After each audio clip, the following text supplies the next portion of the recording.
തിരഞ്ഞെടുപ്പിന് ഇനി ചുരുങ്ങിയ ദിവസങ്ങൾ മാത്രമുള്ളൂ. കൊല്ലത്ത് തിരഞ്ഞെടുപ്പ് പ്രചാരണം വേഗത്തിലാക്കുകയാണ്. ഇപ്പോൾ നമ്മളോടൊപ്പം ചേരുന്നത് NDA സ്ഥാനാർത്ഥി കൃഷ്ണകുമാർ ജി ആണ്.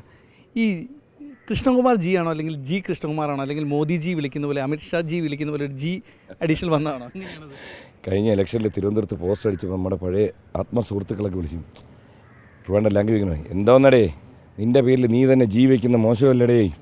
ഞാൻ മുന്നേ അതല്ലടേ, അച്ഛൻ്റെ പേര് ഗോപാലകൃഷ്ണൻ നായർ എന്നാണേ, അച്ഛൻ്റെ പേരാണ്. പിന്നെ ഇലക്ട്രൽ റോളിൽ ജി ഇപ്പുറത്താണ്, അതുകൊണ്ട് അങ്ങ് ഉപയോഗിക്കുന്നു. അതേ നമുക്ക് എഴുതാനും പറ്റത്തുള്ളൂ, അല്ലാതെ നിങ്ങൾ ഉദ്ദേശിക്കുന്ന ജി. പക്ഷേ ആ ജി നല്ലതാണ്. നമ്മളെപ്പോഴും ഈ നമ്മുടെ ഇവിടെ പൊതുവെ പേരെടുത്ത് വിളിക്കാറുണ്ടല്ലോ, എപ്പോഴും ബഹുമാനാർത്ഥം വിളിക്കുന്നത് നല്ലത് തന്നെ. പക്ഷേ ഇതല്ല, ഇത് എൻ്റെ ഇനിഷ്യൽ ജി ആണ്.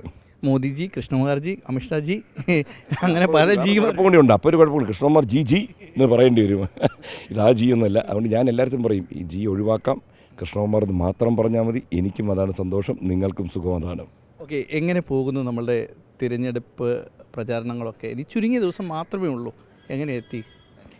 ഇതിനകത്ത് ഇനി നമ്മൾ തിരഞ്ഞെടുപ്പിൻ്റെ ഇത് കൂട്ടണം അതൊന്നും ഞാൻ ആഗ്രഹിക്കുന്നില്ല. കാരണം ജനങ്ങളിപ്പോൾ കാര്യങ്ങളെല്ലാം അറിയാവുന്നവരാണ്. ഡിജിറ്റൽ സോഷ്യൽ മീഡിയയിലൂടെ എവറിത്തിങ് അവർ അറിഞ്ഞുകൊണ്ടിരിക്കുകയാണ്.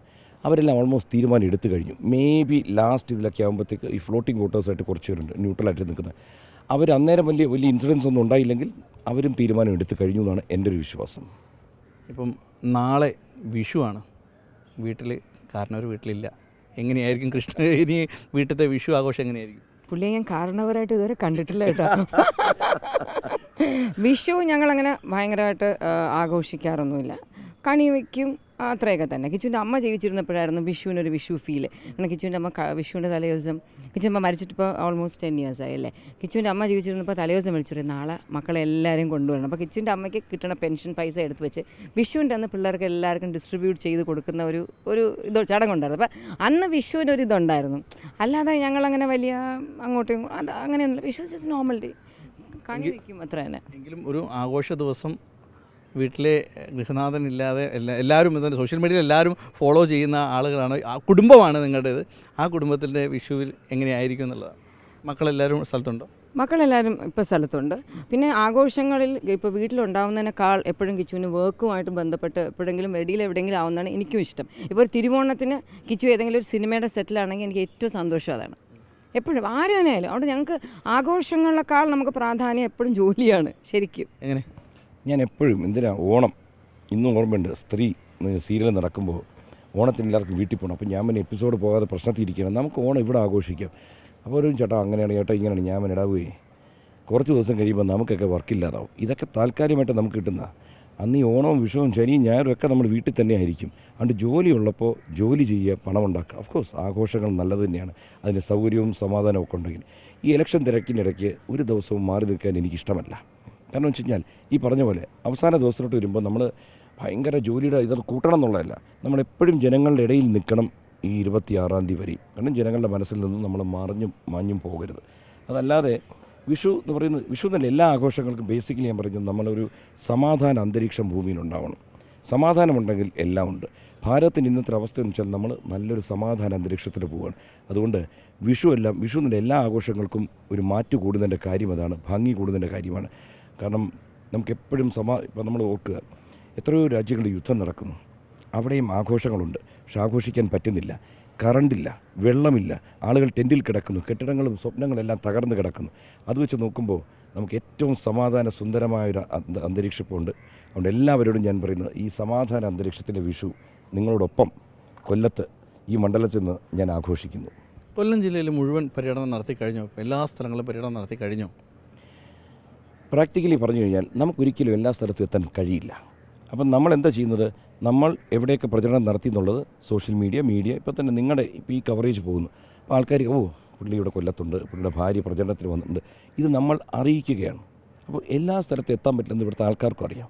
കാരണം ഒരു വാർഡ് തിരഞ്ഞെടുപ്പാണെങ്കിൽ വീടുകളിൽ പോയി കണ്ട് തൊട്ട് നമുക്ക് സംസാരിക്കാമല്ലോ. അതുപോലെ ഒരിക്കലും നിയമസഭയിൽ പറ്റില്ല, ലോക്സഭയിൽ അങ്ങനെ ചിന്തിക്കുന്നത് പോലും മണ്ടത്തരമാണ്. അന്ന് ദൈവം നമുക്ക് മറ്റ് സാധനങ്ങളൊക്കെ ഒരുക്കി തന്നു, മീഡിയ, അതിനെ മാക്സിമം യൂസ് ചെയ്യുക.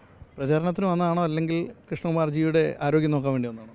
ആരോഗ്യം പുള്ളി ഇപ്പോൾ ജിമ്മിലൊന്നും പോവാതെ ഇങ്ങനെ പ്രചരണത്തിന് പോയി മെലിഞ്ഞുകൊണ്ടിരിക്കുകയാണ്. അതിലെ സന്തോഷത്തിലാണ് പുള്ളി കേട്ടോ.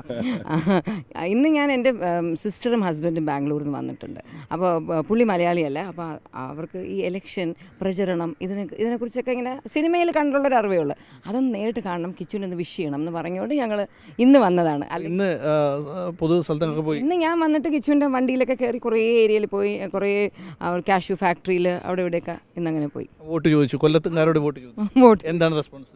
നല്ല റെസ്പോൺസ്. എല്ലാവരും പറയുന്നു ഞങ്ങളൊക്കെ മാറി ചിന്തിക്കാൻ തീരുമാനിച്ചു. സ്ത്രീകളെല്ലാവരും. അപ്പോൾ ഈ കൊല്ലത്തെ ചൂട് 41.7 ട്രിവാൻഡ്രവും ഏകദേശം നല്ല ചൂടുണ്ട്. പക്ഷേ ഇന്ന് വളരെ പ്ലസൻ്റ് ആയിരുന്നു കേട്ടോ. ഇന്നലെ മഴ പെയ്തുകൊണ്ട് ഇന്ന് കുറച്ചൊരു മഴക്കോള് ഉള്ളത് കൊണ്ട് ഇന്ന് വളരെ കംഫർട്ടബിൾ ആയിരുന്നു. കഴിഞ്ഞ ദിവസങ്ങളുടെയൊക്കെ അനുഭവം പുള്ളി അതെ അതെ. ഈ പറഞ്ഞ പോലെ നമ്മളൊരു ജോലിക്കായിട്ട് വന്നിരിക്കുന്നു. ഒരു യുദ്ധം പോലെയാണ്. യുദ്ധത്തിന് പട്ടാളക്കാരുടെ അത്രയും ബുദ്ധിമുട്ട് നമുക്ക് വരില്ല. കാരണം നമ്മൾ ഈ ഷർട്ടൊക്കെ ഇട്ട് പോകാം, ഇടയ്ക്കൊന്ന് നമുക്ക് മാറാം, കുളിക്കാം. അവർ ഈ തലയിലെ ഹെൽമെറ്റും ബോഡിയിൽ ബുള്ളറ്റ് പ്രൂഫ് ജാക്കറ്റും തോക്കും ഇതെല്ലാം കൂടി ഇട്ട് പോകുന്നു. അപ്പോൾ എനിക്കെന്നും ഈ പട്ടാളക്കാരെക്കുറിച്ച് ഓർക്കാറുണ്ട്. അപ്പോൾ എനിക്ക് തോന്നാറുണ്ട് ഇത് വളരെ ഒരു ലൈറ്റ് എക്സസൈസാണ്. 2 ദിവസം കഴിഞ്ഞപ്പോൾ നമ്മൾ ഇതുമായിട്ട് പൊരുത്തപ്പെട്ടു. അവർ ആജീവനാന്തം ഇതിനകത്താണ് നിൽക്കുന്നത്. അതുകൊണ്ട് അവരെക്കുറിച്ച് എപ്പോഴും ഓർക്കും. നമ്മളെപ്പോഴും ജയ് ജവാൻ ജയ് കിസാൻ എന്ന് പറയും. കൃഷിക്കാർ പാടത്തും അവർ മരുഭൂമി പോലത്തെ സ്ഥലങ്ങളിൽ യുദ്ധഭൂമിയിലുമാണ്. അവരെ വെച്ച് ചിന്തിക്കുമ്പോൾ ഇതൊരു ചെറിയ പരിപാടിയാണ്. BJPയുടെ സംസ്ഥാന പ്രസിഡന്റ് കെ സുരേന്ദ്രൻ സുൽത്താൻ ബത്തേരിയുടെ പേര് ഗണപതി വട്ടം ആണെന്നും അതങ്ങനെ ആക്കുമെന്നും പറഞ്ഞിരുന്നു. അത് ശ്രദ്ധയിൽപ്പെട്ടിരുന്നു. അതിനോട് യോജിക്കുന്നുണ്ടോ? അങ്ങനെ ഒരു നാട് ജനം ഇത്രയും കാലം കേട്ട പേര്, ജനം ഇത്രയും കാലം പറഞ്ഞ പേര് പെട്ടെന്നൊരു സുപ്രഭാതത്തിൽ മാറ്റുക എന്നുള്ള വലിയ വിമർശനങ്ങളൊക്കെ വന്നു. അതിനോട് എങ്ങനെയാണ് അങ്ങനെ മാറ്റുന്നതിന് ഒരു കാലങ്ങൾ വർഷങ്ങൾ ആ പേരിൽ വന്നൊരു സാധനം പെട്ടെന്ന് മാറുന്നതിനോട് താല്പര്യം? ഞാനൊന്ന് ശ്രദ്ധയിൽപ്പെടാതിരിക്കാൻ പറ്റില്ല. കാരണം ഇതൊക്കെ നമ്മളിപ്പോൾ എൻ്റെ അടുത്ത് പല ചാനലിൽ ഞാൻ ചോദിച്ചു കഴിഞ്ഞു. പക്ഷേ എനിക്ക് എൻ്റെ കൃത്യമായ സംഭവം പിടികിട്ടുന്നില്ല. എന്നെ കാണിച്ചു തന്നു ഇങ്ങനൊരു ഡിജിറ്റൽ ക്യാപ്ഷൻ. ഇതെന്താണെന്ന് ഞാൻ അദ്ദേഹത്തോടൊന്ന് ചോദിച്ചു. കാരണം അവിടുത്തെ എന്തെങ്കിലും ബഹുഭൂരിപക്ഷം ജനങ്ങൾ എന്തെങ്കിലും അദ്ദേഹത്തെ കൊണ്ട് പറയിച്ചതാണ് നമുക്കറിയില്ലല്ലോ. അപ്പോൾ സ്വാഭാവികമായിട്ടും അങ്ങനെ അദ്ദേഹം ഒന്നും അറിയാതെ പറയാനും സാധ്യതയില്ല. ഇതിന് കാര്യങ്ങളൊന്ന് പഠിച്ചതിന് ശേഷം ഇതിന് പ്രതികരിക്കാം ഞാൻ. ഈ കൊല്ലത്തെ പ്രചരണത്തിൻ്റെ ഇപ്പോഴത്തെ ഒരു ആവറേജ് കണക്കെടുത്ത് നോക്കുമ്പോൾ അല്ലെങ്കിൽ പെർസെൻറ്റേജ് നോക്കുമ്പോൾ എത്ര പെർസെൻറ്റേജ് നമുക്കൊരു മുൻതൂക്കം? ഞാൻ അങ്ങനെ അളക്കാൻ പറ്റുന്ന ഒരാളല്ല. എങ്കിൽ പോലും നമ്മളിപ്പോൾ തന്നെ പോകുന്ന സ്ഥലങ്ങളിലെല്ലാം ജനങ്ങൾ കൈ കാണിക്കുന്നു. ഈ കൈ കാണിക്കുന്ന ജനങ്ങളൊക്കെ വോട്ട് ചെയ്യുന്ന നമ്മൾ വിചാരിച്ചാൽ നമുക്ക് ഭയങ്കര ഭൂരിപക്ഷത്തിൽ ജയിച്ചു പോകും. ഞാൻ മാത്രമല്ല 3 പേര് ജയിക്കണം ഈ കൈയുടെ കണക്ക് വെച്ച് നോക്കിയാൽ.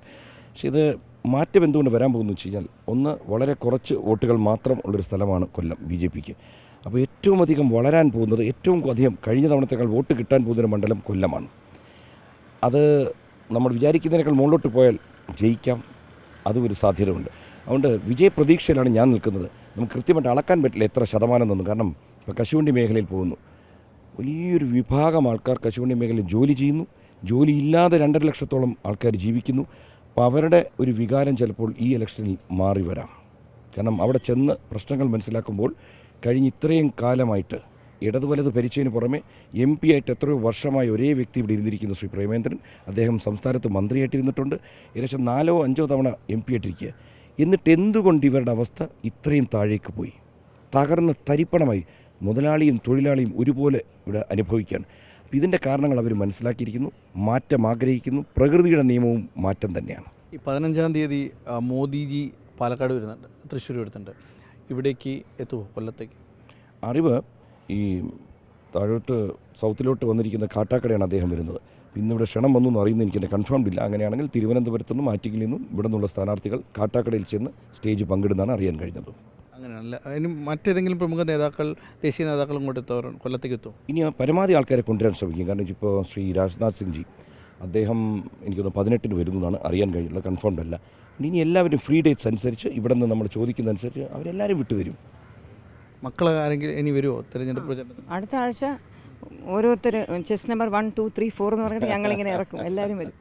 ഈ യുദ്ധത്തിൻ്റെ പോലെ ഓരോരോ എല്ലാവരും വരും. ഈ സോഷ്യൽ മീഡിയയിൽ എങ്ങനെയാണ്? ആക്റ്റീവായ മക്കളാണ്. സോഷ്യൽ മീഡിയയിലൂടെ അവർ അച്ഛന് വേണ്ടി പ്രചാരണം നടത്തുന്നുണ്ട്. സോഷ്യൽ മീഡിയയിലൂടെ കിച്ചുവിൻ്റെ പോസ്റ്റേഴ്സൊക്കെ അതൊക്കെ ഷെയർ ചെയ്യുന്നുണ്ട്. ഇനി അവരുടെ അന്ന് പറഞ്ഞത് യങ്സ്റ്റേഴ്സിന് വേണ്ടിയുള്ള കാര്യങ്ങൾ ചെയ്യുമെന്നാണ്. അപ്പോൾ യങ്സ്റ്റേഴ്സിൻ്റെ ഇനി ഒരു പ്രചാരണം വരാൻ പോകുന്നുള്ളൂ അല്ലേ? ഡിജിറ്റൽ അല്ല, സ്വാഭാവികമായിട്ടും എപ്പോഴും നമ്മുടെ ഭാവി എന്ന് പറയുന്നത് നമ്മുടെ യുവാക്കളാണ്. എപ്പോഴും അവർക്ക് വേണ്ടി നമ്മൾ എന്ത് ചെയ്യുന്നു. കാരണം ഇന്ന് നമ്മൾ ഈ ഭൂമിയുടെ കസ്റ്റോഡിയൻസാണ്. ഇന്ന് ജനിച്ച കുഞ്ഞുങ്ങൾക്കും ജനിക്കാൻ പോകുന്നവർക്കും വേണ്ടി ഇന്ന് ഭൂമിയുടെ അവകാശികളായിട്ടിരിക്കുന്നവർക്കൊരു കടമയുണ്ട്. കാരണം നമ്മളിപ്പോൾ ഇവിടെ കാണുന്ന പല മരങ്ങളും തെങ്ങും മറ്റതൊക്കെ നമ്മൾ കാണുന്നത് നമ്മൾ നട്ടതല്ല, നമ്മൾ ജനിക്കുന്നതിന് മുമ്പ് ആരോ നട്ടതാ. ഇന്ന് നമ്മൾ അതിൻ്റെ ഫലം അനുഭവിക്കുക. ഇതുപോലെ വരും തലമുറയ്ക്കായിട്ട് നമ്മൾ വളരെയധികം കാര്യങ്ങൾ ചെയ്യേണ്ടതുണ്ട്. അത് കണ്ടും സൂക്ഷിച്ചും കണ്ടും ചെയ്യണം. അവർക്കാണ് ഇനി ഭാവി ഇരിക്കുന്നത്. അതുകൊണ്ട് മക്കൾ ആ ഗണത്തിൽ പെടുന്നതാണ്. അപ്പോൾ അവരും ഇതിൻ്റെ ഭാഗമാകണം. അവരും നാളേക്ക് വേണ്ടി ശ്രമിക്കണം എന്നുള്ളതാണ് എൻ്റെ വിശ്വാസം. എന്തായാലും വിജയം ആശംസിക്കുന്നു. നമ്മോടൊപ്പം ചേർന്നത് NDA സ്ഥാനാർത്ഥി കൃഷ്ണകുമാർ ജിയാണ്. ഈ ജി എന്ന് പറയുന്നത് ഒരിക്കൽ പോലും ബഹുമാനത്തിന് വേണ്ടി ചേർത്താൽ അദ്ദേഹത്തിൻ്റെ അച്ഛൻ്റെ പേര് ചേർത്ത് വെച്ചതാണ്. അതാണ് ഈ ഇലക്ഷനിലും കൊടുത്തിരിക്കുന്നത്. അതുകൊണ്ടാണ് പറഞ്ഞതെന്നാണ് പറഞ്ഞത്. എന്തായാലും വീഡിയോ ജേർണലിസ്റ്റ് നന്ദു പേരാമ്പ്രയ്ക്കൊപ്പം reporter Dileep Devasya, in reporter, Kollam.